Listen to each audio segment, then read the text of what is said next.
નમસ્કાર મિત્રો, form પીની YouTube ચેનલમાં આપ સૌનું હાર્દિક સ્વાગત છે। તો આજના વિડીયોમાં આપણે આયુષ્માન કાર્ડ શું છે, એના ફાયદાઓ કેટલા છે અને આ કાર્ડ કઈ કઈ બીમારીઓમાં કામ લાગે છે, આની અંદર કેટલા પૈસા મળશે અને કેવી રીતે મળશે, કોણ આ કઢાવી શકે છે, ક્યાંથી કઢાવવું અને કેવી રીતે કઢાવવું, કઈ કઈ હોસ્પિટલોમાં આ કાર્ડ ચાલશે તથા જો આયુષ્માન કાર્ડને લગતી કોઈ પણ ફરિયાદ હોય તો તમે ક્યાં કરી શકશો। તો આ બધા જ ટોપિક રિલેટેડ આ વિડીયો છે, જેથી તમને આયુષ્માન કાર્ડ વિશે A to Z બધી જ માહિતી મળી શકે અને આ વિડીયો જોયા પછી તમારે બીજો કોઈ પણ વિડીયો જોવાની જરૂર નહીં પડે। તો ગુજરાતના તમામ લોકો સુધી આ વિડીયોને જરૂરથી શેર કરી દેજો અને અમારી યુટ્યુબ ચેનલને પણ સબસ્ક્રાઇબ જરૂરથી કરી લેજો। તો સૌથી પહેલા આપણે વાત કરીશું કે આયુષ્માન કાર્ડ છે શું અને આનો મુખ્ય એમ શું હતો। તો આપણા ભારતની અંદર અંદાજિત દર વર્ષે 6 કરોડ લોકો દવાખાનાઓના મોટા ખર્ચાઓના લીધે ગરીબી રેખા નીચે જતા જાય છે અને તમને બધાને પણ ખબર જ હશે કે જ્યારે કોઈના પણ ઘરે કોઈ મોટું ઓપરેશન આવે અથવા તો કોઈ એક્સિડેન્ટલ કયો બનાવ બની જાય કે જેના લીધે દવાખાનાનો ખર્ચો વધી જાય તો એ લોકોને આર્થિક રીતે ખૂબ મોટા ખર્ચાનો સામનો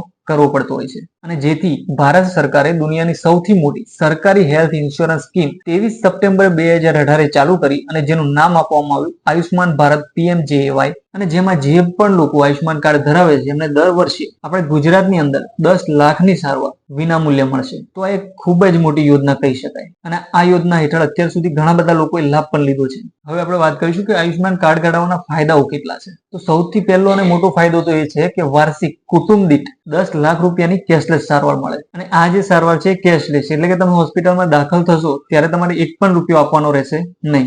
આ કાર્ડની અંદર 1900 થી પણ વધુ પ્રકારની સારવાર અને પ્રોસિજર્સનો તમને લાભ મળશે। આમાં પ્રાથમિક, સેકન્ડરી અને ગંભીર બીમારીઓનો સમાવેશ થાય છે અને જેમાં મુખ્યત્વે જનરલ મેડિસિન, બાળ રોગ, હૃદયના રોગો, આંખની બીમારી, કિડની અને યુરિનરી ટ્રેકના રોગો, મેડિકલ મેનેજમેન્ટ, માનસિક બીમારીઓ, નવજાત શિશુની અંદર કોઈ રોગ હોય, કેન્સર, હાડકાના રોગો, ન્યુરો તથા સર્જિકલ અને સ્ત્રી રોગ વગેરે જેવાનો સમાવેશ થાય છે। તો આની અંદર આમ જોવા જઈએ તો બધા જ રોગો કવર થઈ જાય છે। આયુષ્માન કાર્ડમાં બીજું શું મળશે તો આની અંદર દરેક હોસ્પિટલે કિયોસ્ક હેલ્પ ડેસ્ક ફરજિયાતપણે કાર્યરત કરીને દર્દીઓને મૂંઝવતા પ્રશ્નોનું સ્થળ પર જ નિવારણ લાવવાનું રહેશે। એટલે કે જો તમે જે પણ હોસ્પિટલમાં એડમિટ થયા હોય એની અંદર તમને કોઈ પણ પ્રશ્ન હોય તો ત્યાં જ તમને એનું સોલ્યુશન કરી આપવામાં આવશે। જો કોઈ હોસ્પિટલ એવું નથી કરતી તો શું કરવું એ પણ આપણે વિડીયોના એન્ડમાં જોઈશું। બીજું કે હોસ્પિટલમાં રજિસ્ટ્રેશન, કન્સલ્ટેશન, દાખલ ચાર્જ, દર્દીને ખોરાક, ફોલોઅપ, મુસાફરી ખર્ચ વગેરેનો સમાવેશ કરવામાં આવે છે અને આ યોજના હેઠળ લાભાર્થીને હોસ્પિટલ ખાતે સારવાર હેતુ આવવા જવાના ભાડા પેટે પણ ₹300 ની સહાય આપવામાં આવે છે। તો આની અંદર ઘણું બધું કવર થઈ જાય છે કારણ કે આ એક પ્રકારનો સરકારી હેલ્થ ઇન્સ્યોરન્સ જ કહેવાય। તો હવે આયુષ્માન કાર્ડ કોણ કઢાવી શકશે તો જે પણ લોકોના SECC 2011 ની યાદીમાં નામ હોય એ HHID નંબર પરથી આ કાર્ડ કઢાવી શકશે। એટલે કે સામાજિક, આર્થિક અને જાતિ આધારિત સર્વેક્ષણ 2011 માં જેમનું નામ હોય તેમને પોસ્ટના માધ્યમથી ઘરે એક પત્ર આવ્યો હશે અને જેમાં 24 અંકનું HHID નંબર હોય છે। તેમજ તેઓ પોતાનું HHID નંબર પણ ઓનલાઈન સર્ચ કરીને જોઈ શકે છે અને જો HHID નંબર ખબર હોય તો તમે સરળતાથી આયુષ્માન ભારત કાર્ડ મેળવી શકો છો।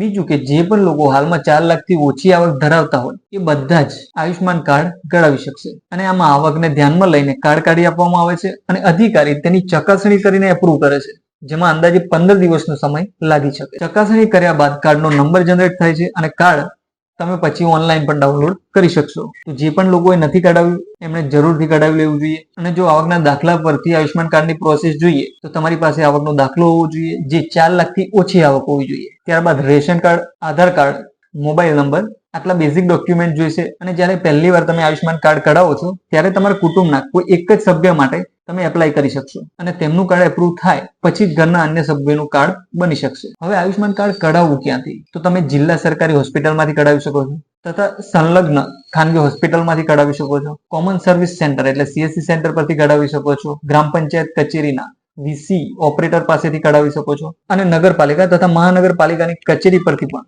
તમે આ કાર્ડ કઢાવી શકો છો। આયુષ્માન કાર્ડ ગુજરાતની કઈ હોસ્પિટલોમાં ચાલે છે જો એનું લિસ્ટ તમારે જોવું હોય ને હોસ્પિટલનું લિસ્ટ ચેક કરવા માટે તમારે ગૂગલમાં જઈને PMJAY.gov.in સર્ચ કરવાનું રહેશે।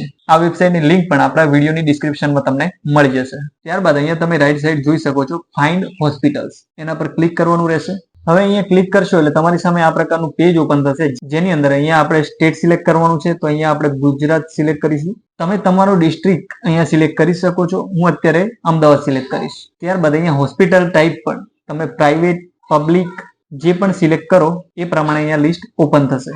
જો તમારે સ્પેશિયાલિટી જોવી હોય તો અહીંયાથી તમે સિલેક્ટ કરી શકો છો કે તમે કોઈ સ્પેશિયલ હોસ્પિટલ શોધી રહ્યા હોય તો તે અહીંયાથી તમે શોધી શકો છો. હું અત્યારે ખાલી પ્રાઇવેટ હોસ્પિટલ અમદાવાદ માટે લિસ્ટ ઓપન કરું છું. તો બસ આટલી ડિટેલ ફિલઅપ કરીને અહીંયા કેપ્ચા કોડ એન્ટર કરીશ. ત્યારબાદ સર્ચના ઓપ્શન પર ક્લિક કરવાનું રહેશે. હવે ક્લિક કરશું એટલે નીચે તમે જોઈ શકો છો ટોટલ નંબર ઓફ રેકોર્ડ 150 અને જેમાં તમે અહીંયા બધી હોસ્પિટલોનું નામ પણ જોઈ શકો છો, જેની અંદર Jaydeep hospital, Shivam hospital, RMS hospital, આ બધી જ હોસ્પિટલોની ડિટેલ તમે અહીંયા જોઈ શકશો. તો આ રીતે તમે તમારા મોબાઈલની અંદરથી પણ ચેક કરી શકશો.